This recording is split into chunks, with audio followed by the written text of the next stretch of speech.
Here's a case from the past that you probably will never see and hopefully never get to see. You only have to be a NASA rocket scientist to open this thing up. You have the thumb screw here. You want to go through. And if you're lucky, you can actually use it as a thumb screw. Unscrew it. And then it'll probably bind, because whoever opened it up last did it wrong. So you gotta re-thread it a couple times and try again like I am. Once you get that out, the case you would think would possibly slide up. You know, kind of up, but you notice there's no grip handles on either side. So the real trick here is that all the way on the bottom, trying to get it because it's hard to angle this, that there, see that little clip there in the center?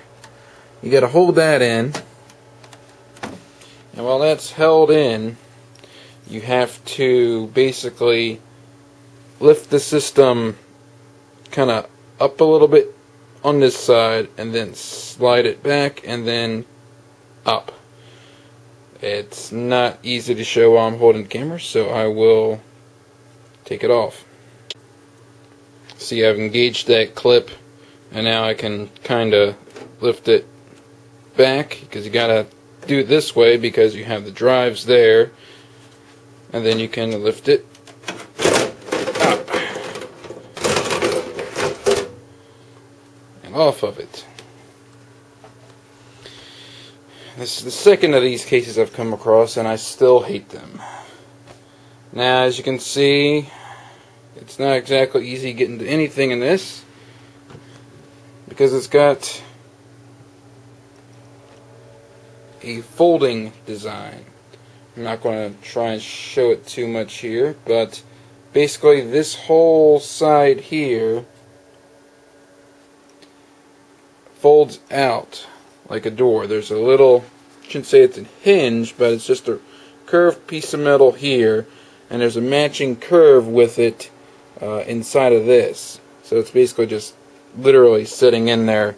You have this tiny little notch here that helps hold it in place. But before you can actually just simply pull this out, you need to actually disconnect this screw here. Take this screw out, which I'll do here for you. And this whole power assembly, or connector, actually slides up and out of the way, and then you can do that there, and as you can see, it swings out. I'm not going to open it up all the way because I need to set it on the table, and as you can see, I don't have any room on the table for it really. But you can see the motherboard living back up in there, and this little tiny thing is the power supply, proprietary. It's no longer even made, so that power supply goes, you are just screwed. You can see that little notch I was talking about, how it matches up with this one here. And the CD drives, you got screws on each side of this little cage inside of it, and the hard drive as well, you got those there. And as you can see on the front, there's very little ventilation. I've actually gone through and cleaned this up a little bit beforehand because it was disgusting. But that's it. Basically same thing in reverse to reconnect everything. Problem with that hinge is it just free floats.